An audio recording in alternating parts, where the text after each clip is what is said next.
Hello friends, एक बार फिर आपका स्वागत है हमारे यूट्यूब चैनल ऐसे स्टडी पॉइंट पर। दोस्तों, एक बार फिर मैं आज आपके लिए यहाँ पर UP DElEd second semester English की एक महत्वपूर्ण वीडियो यहाँ पर लेकर आया हूँ।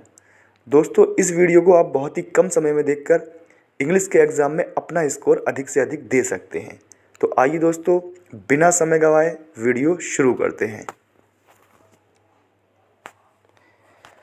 तो यहाँ पर देख लेते हैं दोस्तों, पहला क्वेश्चन है which of the following are not content words, यानी निम्नलिखित में से कौन सा जो है दोस्तों वर्ड के कंटेंट में नहीं आता है, ये पूछ रहा है इसमें। तो इसका जो राइट आंसर हो जाएगा वो आर्टिकल्स हो जाएगा दोस्तों। ये शब्द के कंटेंट में नहीं आता है। बाकी दोस्तों नाउन, वर्ब और प्रोनाउन ये क्या होते हैं दोस्तों, ये शब्द यानी वर्ड के कंटेंट में आते हैं। और आर्टिकल्स जो होते हैं वो वर्ड के कंटेंट में नहीं आता है। और आर्टिकल 3 प्रकार के होते हैं, ए एंड द। अगला प्रश्न है which language is regarded as second language in India, यानी कौन सी लैंग्वेज दोस्तों संबंधित है second language in India, India में दूसरा दर्जा रखती है, वो कौन सी लैंग्वेज है। तो इसका जो राइट आंसर हो जाएगा आपका वो इंग्लिश हो जाएगा दोस्तों। ये जो है सेकेंड लैंग्वेज के रूप में इंडिया में जानी जाती है। अगला प्रश्न है which of the following is not the type of pros, यानी कह रहा है कि निम्नलिखित में से कौन सा प्रोज का टाइप नहीं है।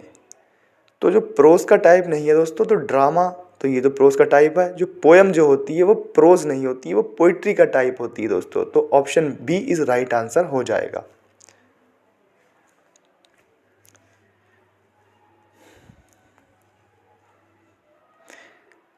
अगला प्रश्न है grammar is taught by the method, यानी ग्रामर जो है दोस्तों किस मेथड से पढ़ाई जाती है, इसमें आपसे ये पूछा है। तो इसका जो आंसर हो जाएगा वो option B, inductive and deductive method से पढ़ाई जाती है। Option B is right answer. अगला प्रश्न है most Indians use English as, यानी ज़्यादातर जो इंडियंस हैं वो इंग्लिश यूज़ करते हैं, किस रूप में यूज़ करते हैं। तो दोस्तों वो करते हैं, ज़्यादातर जो इंडियंस हैं वो एज ए सेकेंड लैंग्वेज के रूप में यूज़ करते हैं। Option B is right answer आपका हो जाए।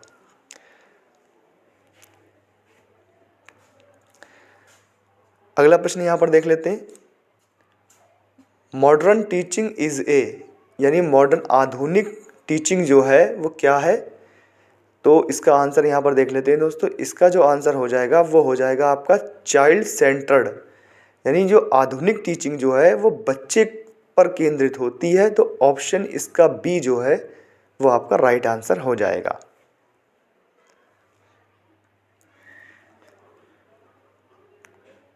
अगला प्रश्न देख लेते हैं यहाँ पर good qualities of hand writing is, यानी अच्छी हैंड राइटिंग की क्वालिटीज़ क्या होना चाहिए। तो सिंप्लिसिटी, स्पेसिंग, ब्यूटी, ये सभी होना चाहिए। इसका राइट आंसर हो जाएगा आपका D, all of these. Next है who is the wild animal of the following options, यानी इनमें से कौन सा दोस्तों एक जंगली जानवर है। तो यहाँ पर cat, dog, fox, none of these. तो फॉक्स इज राइट आंसर हो जाएगा। जंगली जानवर के रूप में फॉक्स होता है दोस्तों। तो option C is right answer. Next है a thing of beauty is a joy for ever who said the, यानी ये बात किसने कही थी। A thing of beauty is a joy for ever, तो ये बात दोस्तों किसने कही है। इसका जो आंसर हो जाएगा आपका वो आपका हो जाएगा जॉन कीट्स द्वारा की गई है। Option D is right answer. Next है fourth day of the week is, यानी सप्ताह का वो फोर्थ डे कौन सा होता है। तो पहला दिन कौन सा होता है दोस्तों सप्ताह का, वो सोमवार होता है, यानी कि मंडे होता है। और इसमें आपका फोर्थ डे पूछा तो वेडनेसडे हो जाएगा। Option A is right answer.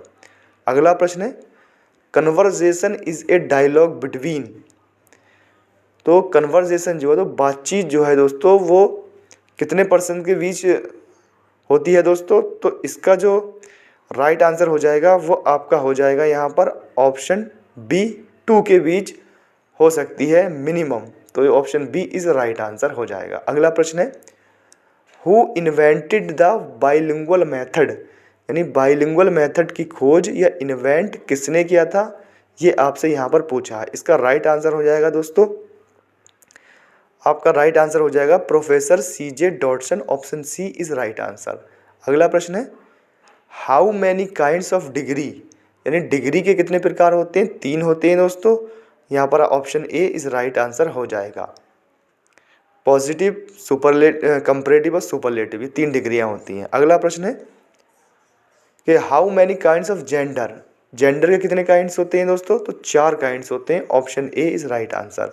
अगला प्रश्न है which of the following is in possessive case, यानी इनमें से कौन सा पजेसिव केस है। पजेसिव केस का मतलब होता है दोस्तों अधिकरण या संबंधित। तो माइन जो है दोस्तों वो अधिकरण हो जाएगा, या नाइन नहीं होगा, माइन हो जाएगा, ठीक है।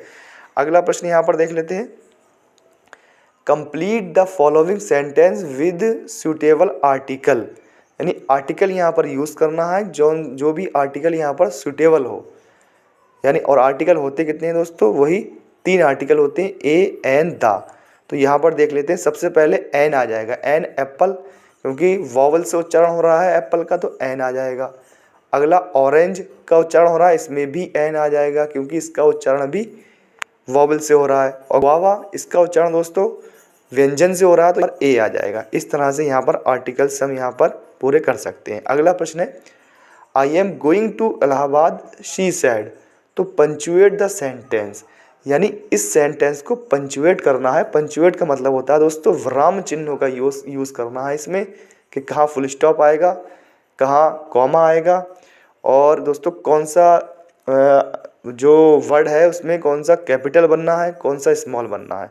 तो यहाँ पर देख लेते हैं I am going to Allahabad, इसे इस तरह से आप लिख सकते हैं क्योंकि ये किसी के द्वारा कही गई बात है।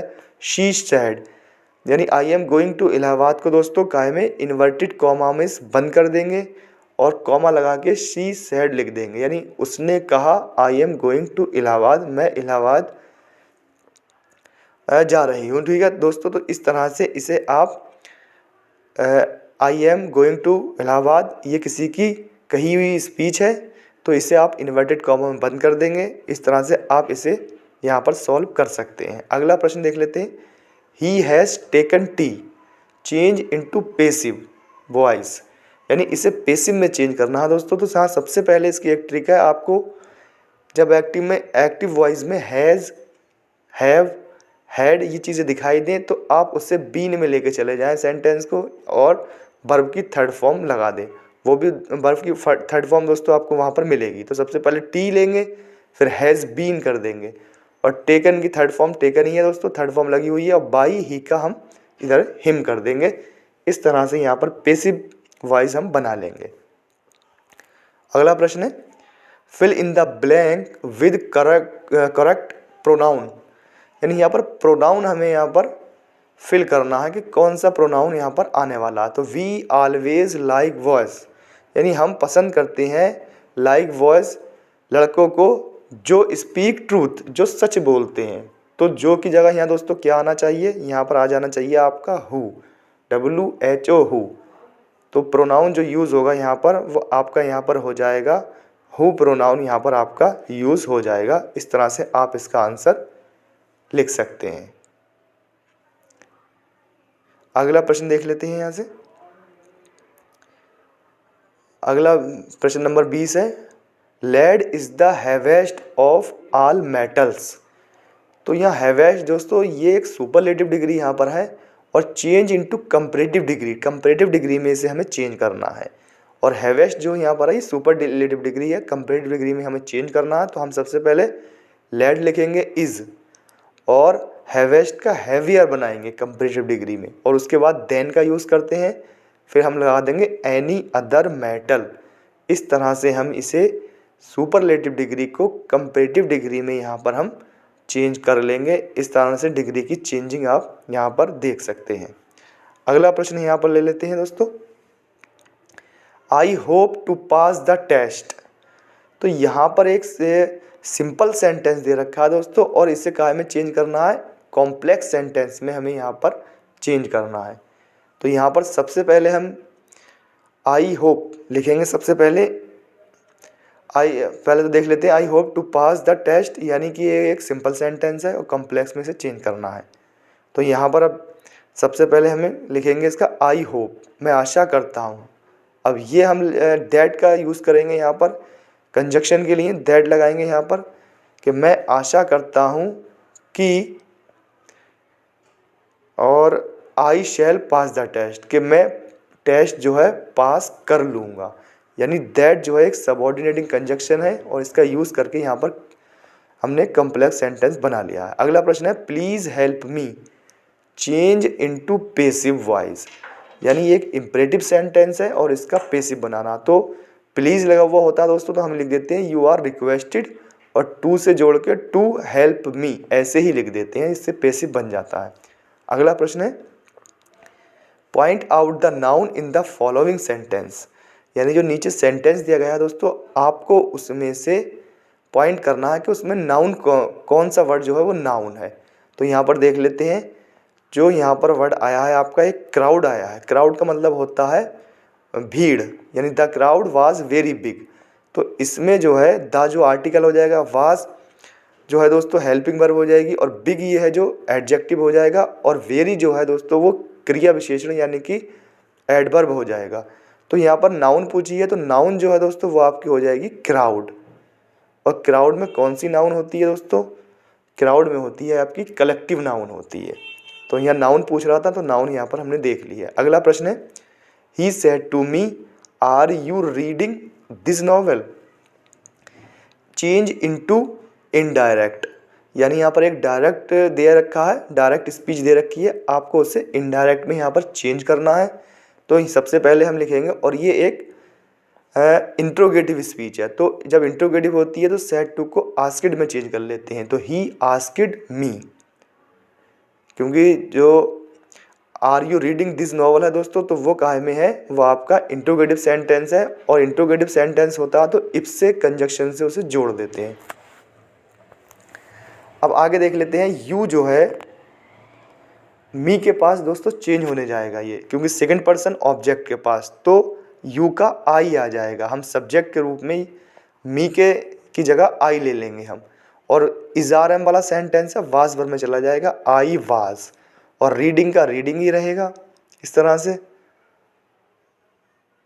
रीडिंग, और दिस का दैट कर लेते हैं दोस्तों, दिस का क्या कर लेंगे हम दैट कर लेंगे, और नॉवेल का नॉवेल ही रहेगा।